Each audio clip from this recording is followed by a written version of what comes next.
맡고 있는 고객님은 총 몇 분이신 건가요? 이런 거는 사실은 이제 영업 비밀인데 대략적으로만이라도 저희가 총 맡고 있는 거래처는 한 1000곳 이상 된다라고 말씀드릴 수 있을 것 같아요. 30살에 적지 않은 나이에 세무사 시험을 준비하시게 됐는데 얼마 만에 세무사가 되신 건가요? 동차 합격으로 제가 1년 만에 합격을 했습니다. 가장 구독자 수가 많은 분은 2,300만 명 정도부터 보통 한 100만 명 이상, 그리고 1,300만 명 뭐 이런 정도의 우와. 메가 유튜버 분들도 저희가 관리해드릴 수 있게 되었고, 무섭거나 두려운 거는 없었던 것 같아요. 그냥 맨 땅에 헤딩을 하더라도 지금은 당장 잃을 게 없다, 절실한 마음으로 시작을 했던 것 같고, 세무사라는 직업 만족하시나요?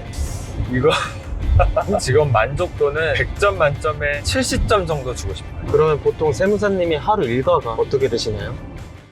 안녕하세요. 저는 세무법인 엑스퍼트의 김조겸 세무사라고 합니다. 지금 사무실이 어디이신 거예요? 사무실은 저기 뒤에 보이고 있는 롯데캐슬 프레지던트 101동 2202호가 저희 사무실입니다. 아니, 저기 아파트 아닌가요? 저기는 오피스텔도 있고 아파트도 같이 있는 건물입니다. 네, 여기 가격을 제가 오기 전에 잠깐 봤는데 장난이 아니더라고요. 아닙니다. 금매로 샀습니다. 금매. 가격을 얼마로 본 거예요? 가격이요? 금매로 샀어요. 금매로. 20 몇 억. 그렇죠. 20억 중반대 정도. 근데 다 요새는 다 대출로 사기 때문에.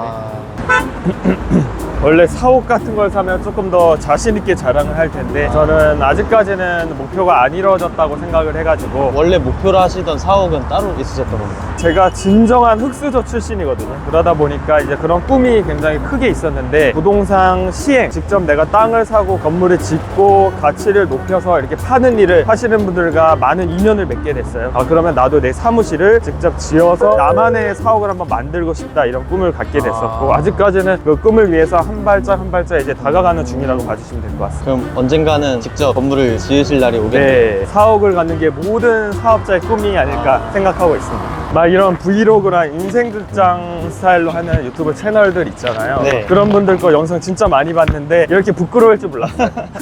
부끄러움을 많이 타시는 성격이신가요? 고객 앞에서는 안 그러는데 이런 것들은 좀 부끄러운 것 같아요. 저희 사무실로 갈 때는 이렇게 지하철 입구 방향으로 직원분들이나 고객분들이 사무실 방문하실 때 오시는 루트인 거네요. 네, 맞습니다. 지하철 타고 오실 때 이쪽으로 오시면 됩니다. 그래도 여기 출근하는 직원분들은 다른 분들이 봤을 때는 여기 사는 사람처럼 보일 수도 있어요. 네네. 약간 자부심이 있을 것 같아요. 맞습니다. 지하철 출근할 때 그래도 바로 지하철과 또 연결이 되기 때문에 한 10분 정도 더 늦잠 자도 똑같은 그런 거리로 오지 않나, 이렇게 생각이 되네요. 저희 사무실 2202호, 이 외부인과 조금 차단되는 형태이기 때문에 저희만 있는 형태라 봐주시면 될 것 같고요. 저희가 그래도 지문 인식으로 좀 안전하게 관리를 하고 있습니다. 여기가 이제 저희 사무실입니다. 우선 입구에는 이런 좀 화면을 저희가 배치를 해놨고요.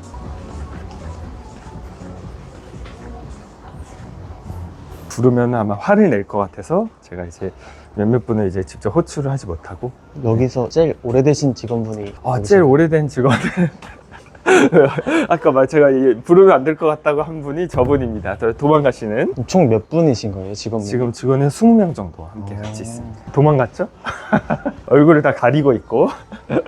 여기가 세무사님 사무실이신가요? 여기가 제 방인데요. 고객분들이랑 제가 이제 미팅하는 공간이기도 하고 제가 업무를 보는 공간인데, 기존에 여러 가지 세무사회 활동이나 업무를 하다 보니까 뭐 표창 같은 거를 받거나 상을 받은 게 있어서 대표적인 것들만 좀 이렇게 놔뒀다라고 보시면 될 것 같고요. 이런 공인중개사 자격증, 사진은 사진 그러면 이렇게 직원분들이 많이 계신데 보통 업무를 어떤 방식으로 이제 직원분들이 하시게 되는 건지 좀 궁금하거든요. 예를 들어서 뭐 직원 한 명한테 고객 몇 분이 맡아진다든지. 그거는 저희가 이제 조직도를 다시 한번 설명을 드리면, 세무 1팀부터 5팀까지 총 5개 팀이 있고요. 별도로 경영지원팀, 경영 컨설팅 센터가 별도로 있어서 마케터까지 총 이렇게 구성이 되어 있는데, 세무 1팀부터 5팀까지는 한 팀에 4명씩, 한 팀에는 팀장과 부팀장, 팀원 2명씩 각각 멘토, 멘티 형태로 짝을 지어서 업무 협업을 하도록, 교육을 하도록 되어 있고, 각각의 팀에는 예를 들어서 뭐 크리에이터 업종, 건설 업종, 프랜차이즈, 전자상거래, 스타트업이나 교육 서비스업처럼 업종별로 좀 센터를 구분해서 전문적인 세무 서비스를 제공하고 있다라 봐주시면 될 것 같고요. 업무를 맡고 있는 직원분들은 한 명당 대략 40개에서 50개 정도의 거래처를 맡고 있어서, 그 거래처에서 발생하는 여러 가지 세무 업무, 인건비 신고 담당자가 수행을 하고, 그런 과정에서 팀장이나 저나 중간에 관리이사까지 좀 체계적으로 관리해드리기 위해서 노력하고 있다라고 봐주실 수 있을 것 같습니다. 저희 세무법인에서는 저까지 총 6명의 세무사와 임직원분들까지 총 60명 정도 함께 하고 있어가지고 제가 이제 부족한 부분이나 전문성을 보강해야 될 부분이 있으면은 저희 세무법인 전체에 더 전문적인 세무사님과 협업하고 있다라고 봐주시면 될 것 같습니다. 그럼 세무사님이 여기서 주로 어떤 업무를 하시는 건가요? 내부에서 조금 더 꼼꼼하게 업무 처리할 수 있도록 감독을 하는 역할을 많이 하고, 저희의 역할 자체가 플레이어이자 감독 역할을 둘 다 하는 거라고 생각하거든요. 그래서 제 역할은 어쨌든 세금 신고도 직접 할 때도 있고, 개별적으로 직원분들이 다 처리할 수 없는 것들을 자문하고 확인하고 그런 역할이라고 봐주시면 될 것 같습니다. 그리고 이번에 이제 개인에서 법인으로 전환하면서 직원분들에게 달라진 혜택이라든지 복지 같은 게 혹시 있나요? 이 팀제로 운영하다 보니까 팀장님들이 굉장히 큰 고생을 해주고 계시거든요. 그러다 보니까 팀장님들한테 조금 더 혜택을 드리기 위해서 저희 건물 지하 1층에 마사지 샵이 있어요. 그래서 오. 마사지 샵에서 신고 끝날 때나 이렇게 하반기에 특정 업무에 대한 달성 이후에는 마사지를 받을 수 있게 이런 복지를 신설을 하기도 했고요. 그 외에는 저희가 지금 8월부터 12월까지 단축 근무를 좀 하거든요. 전 직원은 아니고 그래도 근속기간별로 차등을 둬서 시행을 하고 있는데, 그런 부분이 조금 더 강화하고 있는 복지 제도라고 봐주시면 될 것 같습니다. 지금 여기 세무법인 엑스퍼트 본점에서 맡고 있는 고객님은 총 몇 분이신 건가요? 이런 거는 사실은 이제 영업 비밀인데 대략적으로만이라도 저희가 총 맡고 있는 거래처는 기장대리라고 해서 매월 보수가 청구되는 고객도 있고, 신고대리라고 해서 신고 때만 저희한테 세금 신고 맡겨주는 분들이 있는데, 어쨌든 그런 것들을 총 합쳤을 때 한 1000곳 이상 된다라고 말씀드릴 수 있을 것 같아요. 이야. 이제 저희가 미팅 가야 되니까 제가 자료 좀 챙겨서 그럼 이동할까요? 네. 네.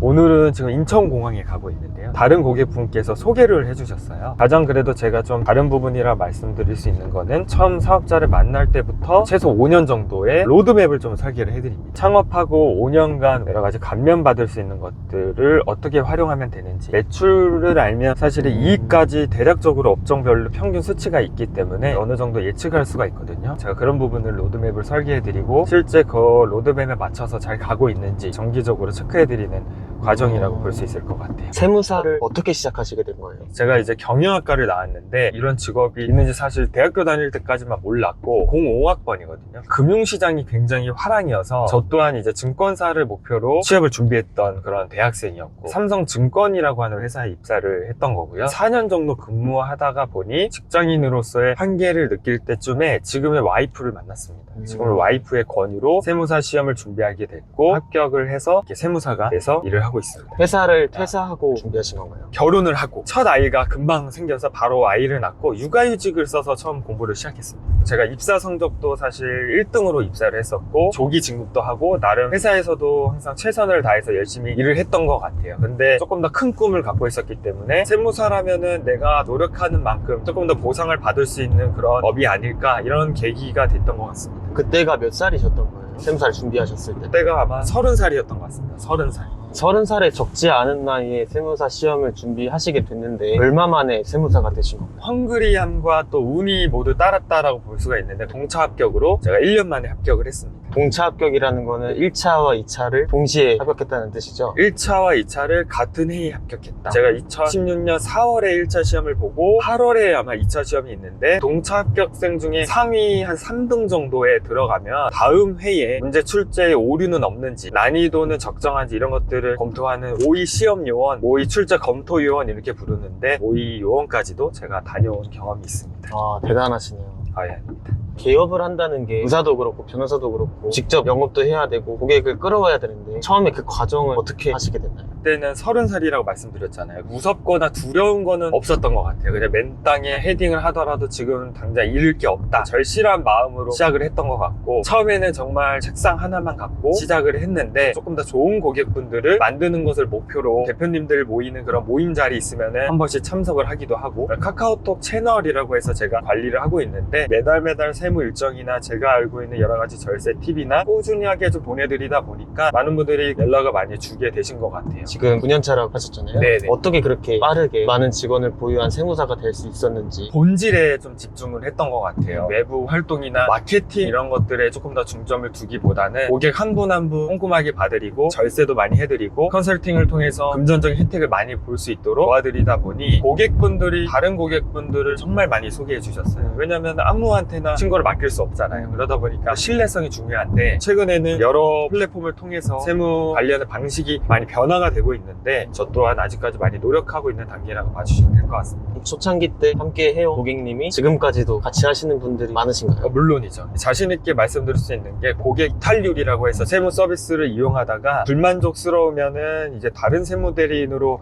이전하기도 하시거든요. 대부분이 신고 끝나면 많이 이전하시거든요. 저희 같은 경우에는 1% 미만으로, 올해는 거의 없었던 것 같아요. 세무사마다도 각각의 전문 업종이 다르다고 들었거든요. 네. 세무사님은 전문 분야가 어떤 업종인가요? 내가 모든 걸 다 잘할 수 있지라고 생각할 때가 있었는데, 그게 아니라는 걸 깨닫고 이번에 세무법인을 만들게 된 겁니다. 저 같은 경우에는 유튜버나 크리에이터 같은 분들, 건설 부동산 업종의 전문 세무사라고 당당하게 말할 수가 있을 것 같고, 이와 연계돼서 컨설팅 분야라고 저희가 얘기하는데, 기업 인증, 정부 지원금, 정책 자금 이런 쪽으로 전문 업무로 도와드리고 있다라고 볼 수가 있을 것 같습니다. 그럼 어떻게 그 건설 업종이나 크리에이터 업종을 전문 분야로 선택하시게 된 건지? 처음에 크리에이터 업종 같은 경우에 2018년, 19년 정도에 유튜브나 이런 플랫폼이 성장하는 시기에 어떻게 세금 신고를 해야 되는지 이런 정보가 거의 없던 시절이었어요. 많이 연구를 하다 보니까 다른 세무사님이나 회계사님을 가르치는 역할도 하고, 한국 세무사회에서 공식 유튜브 채널에서 그런 것들도 널리 알리기도 하고, 이런 활동을 하다 보니까 크리에이터 분야의 고객분들이 많이 생겼고, 가장 구독자 수가 많은 분은 2,300만 명 정도부터 보통 한 100만 명 이상, 그리고 1,300만 명 뭐 이런 정도의 와. 메가 유튜버 분들도 저희가 관리해드릴 수 있게 되었고, 최근에는 광고 수입이나 이런 것들을 통해서 더 큰 수익 창출하신 분도 많이 있거든요. 그런 분들을 많이 도와드리고 있었고, 건설 부동산 업종 같은 경우에는 많은 실무 업무를 하다 보니 전문 세무사다라고 말할 수 있을 정도로 많은 경험을 쌓게 된 것 같습니다. 공인중개사 자격증까지 있으시다고 하시더라고요. 네네. 부동산 투자를 좋아하다 보니 중개 수수료를 아껴보자 이런 생각으로 사실은 공부를 시작했는데, 중개사 자격증까지 취득을 해서 부동산 투자를 하는 것들에 대해서 제가 중간다리 역할을 하거나 법률에 관해서 좀 조언을 해드리는 역할까지 같이 해드리고 있는 것 같습니다. 세무사라는 직업 만족하시나요? 이거 정말 고민이 많이 되는 답변인데, 직업 만족도는 100점 만점에 70점 정도 주고 싶어요. 물론 세무사라고 하는 직업이 전문직으로 분류가 되고 정년 없이 일을 할 수 있는 업종이고, 나름대로 노력을 하면 그만큼 금전적인 보상을 얻을 수 있는 직업이긴 하지만, 또 그런 보상을 얻기 위해서는 본인의 시간과 노력이 굉장히 많이 투입이 돼야 되는 업종이라, 워라밸로 따지면은 모든 업종 통틀어서 정말 3D 중에 3D 업종인 것 같습니다. 워낙 또 경쟁이 치열하기도 하고 직원 관리가 굉장히 힘듭니다. 그러면 보통 세무사님이 하루 일과가 어떻게 되시나요? 저는 아이가 3명이 있는데요. 첫째와 둘째는 초등학교를 다니고, 셋째는 유치원을 가거든요. 첫째와 둘째는 애기 엄마가 응원을 시키고, 셋째가 조금 늦게 일어나는데 유치원 가기 전에 그래도 아침밥을 좀 차려줄 게 있으면 제가 차려주고, 장모님이 애기를 보러 와주시거든요. 그래서 장모님과 바톤 터치를 하고 저는 이제 출근을 보통 하는데요. 9시쯤 출근하면은, 오늘 같은 경우에는 신규 채용 직원에 대한 면접이 2건 있었어요. 11시에 미팅이 또 있었고, 점심 먹고 오후에 이제 미팅이 있으니까 거의 눈코 뜰 새 없이 바쁘게 하루가 지나가는 것 같고요. 고객분들이 주로 9시부터 6시까지 업무 시간에 전화가 많이 오기 때문에 전화 응대하느라고 업무 시간을 거의 쓰고, 6시 이후부터가 저희 업무에 집중할 수 있는 시간이 아닌가 싶어요. 그럼 보통 몇 시에 퇴근하시는 거예요? 한 5년 정도 된 것 같은데, 거의 저녁 한 11시, 12시쯤 항상 퇴근하는 것 같습니다. 보통은 신고 기간 때만 이렇게 퇴근한다라고 하는데, 신고 기간이고 아니고 뭐 12월까지 내내 저녁 11시, 12시에 퇴근을 해서, 사실은 저희 새 아이들한테 굉장히 면목이 없을 정도로 나쁜 아빠라고 볼 수가 있을 것 같고, 또 배우자한테 굉장히 많이 혼이 나고 있습니다. 주말에는 또 가족분들이랑 시간도 보내셔야 되는 거 아닌데? 네, 평일 그래도 좀 야근을 하고 늦게 퇴근하고, 주말에는 그래도 항상 가족과 시간을 보내고 있습니다. 이야, 체력 관리도 정말 네. 잘 하셔야 될 것 같습니다. 네, 맞습니다. 지금도 충분히 성공적인 세무사의 삶을 살고 계신데, 바쁜 와중에 이렇게 유튜브까지 시작하시게 된 이유가 있으실까요? 유튜브를 시작하게 된 거는 인플루언서가 되고 싶다라고 하는 생각이었어요. 인플루언서라고 하는 게 단순히 홍보 마케팅을 위한 목적이 아니고, 조금 더 도움이 되는 내용을 전문가 입장에서 알려주는 그런 인플루언서가 되고 싶었는데, 지금 영상 플랫폼을 통해서 전문가가 아닌 분들, 또는 전문가가 하는 내용 중에는 정확하지 않은 내용도 많고 오해를 일으킬 수 있는 내용이 많이 있는 것을 보고, 조금 더 내가 인플루언서로서 정확한 정보를, 도움이 되는 정보를 드리고 싶다라고 하는 생각으로 사실 시작을 하게 됐고요. 제가 또 유튜버나 크리에이터 분들을 많이 관리하고 있다 보니까 그런 것 것들에 대해서 또 공감도 하고 싶었고 굉장히 지금 즐거운 것 같습니다. 세무사라는 직업을 대표해서 일반적인 사람들에게 좀 영향력 있는 유튜버가 되고 싶으셔서 채널을 개설하신 거라는 의미로 네네네, 맞습니다. 듣겠습니다. 마지막으로 앞으로 시청자분들, 구독자분들께 한 말씀 부탁드립니다. 저희 세무법인 엑스퍼트에 대해서 좀 소개를 해드리고 싶은데요. 세무사의 선택 기준이 좀 바뀌어야 된다라고 생각을 합니다. 가격도 아니고요. 지인 추천도 아니고 전문성을 기준으로 선택을 해야 된다 생각을 하고 본인의 사정과 사업에 가장 잘 맞는 최적화된 세무사를 만나서 그런 전문 세무 서비스를 받아야 된다고 생각을 합니다. 저희 세무법인 엑스퍼트가 그런 것들을 만들어가고 있으니까요. 많이 지켜봐 주시고 절세의 모든 거 저희 채널에서는 시청자분들께 정말 도움이 되는 정보들 준비를 하고 있으니까요. 구독과 좋아요, 알림 설정까지 부탁드리겠습니다. 네, 감사합니다. 잘못 들어왔는데. 잘못 들으셨어요. 잘못 들어왔습니다. 오늘 영상 끝까지 시청해주셔서 감사드립니다. 저희 절세의 모든 것 채널에서는 앞으로 구독자분들께 유익한 절세 꿀팁 영상들을 많이 공유할 예정이니까요. 구독과 좋아요, 알림 설정 한 번씩만 부탁드리겠습니다. 그럼 모두 오늘도 좋은 하루 되시고 하시는 일들 모두 번창하시길 바랍니다.